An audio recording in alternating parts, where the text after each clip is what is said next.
Hello ma'am, my name is Senior Click Adolfo and I'll be performing the examination today. So ma'am, the examination we will be performing today is going to be consisting of two parts. First is the bivaginal examination, which is used to determine the size and nature of the uterus and the presence of adnexal masses. Next is the rectovaginal exam, where we are going to assess for pelvic pain, rectal symptoms, or a pelvic mass. These procedures may be a bit uncomfortable, and just inform me if you are not comfortable or you don't want to go through with this procedure. Is that okay, ma'am? Before examination, always observe proper hygiene by washing hands and wearing sterile gloves. Place your patient in the modified lithotomy position with her buttocks on the edge of the table. For BPE, start by inspecting the external parts of the reproductive organ, starting with the mons pubis, the labia minora, the perineal body, the clitoris, and the perianal area. Check for any lesions, swelling, or tenderness. After inspection, apply lubricant on the middle and index fingers on the dominant hand.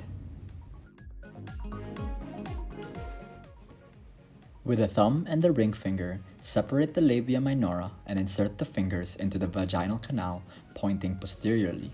Make sure that your thumb is pointing outward or diagonally to minimize discomfort of the patient. Check for the cervix consistency, the tenderness, and masses, and if it is dilated or not. Place the other hand in the infraumbilical area, pressing it downwards to the vaginal fingers. Then you elevate the uterus by pressing up on the cervix and delivering the uterus to the abdominal hand. Evaluate for size, shape, masses, tenderness, and mobility. Palpate the adnexa by placing the vaginal fingers on the lateral fornix and the abdominal hand just lateral to the infraumbilical area.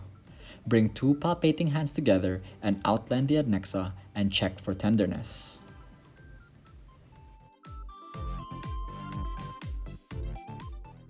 Gently withdraw the middle finger and insert it into the anal canal while the index finger remains in the vaginal canal. Evaluate the tone of the external sphincter muscle, tenderness, tumors, and mobility.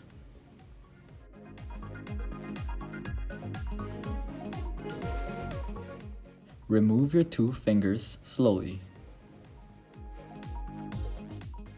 Remember to check for any evidence for gross discharges. Remember to report your findings. For the summary results, for BPE, we have intrauterus nulliparous. For the cervix, closed, non-tender, and no masses. For the uterus, small, non-tender, no masses. For the adnexa, non-tender, no masses.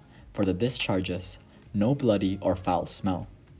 For the rectovaginal exam, we have no septal thickening, no nodularities, and no tenderness.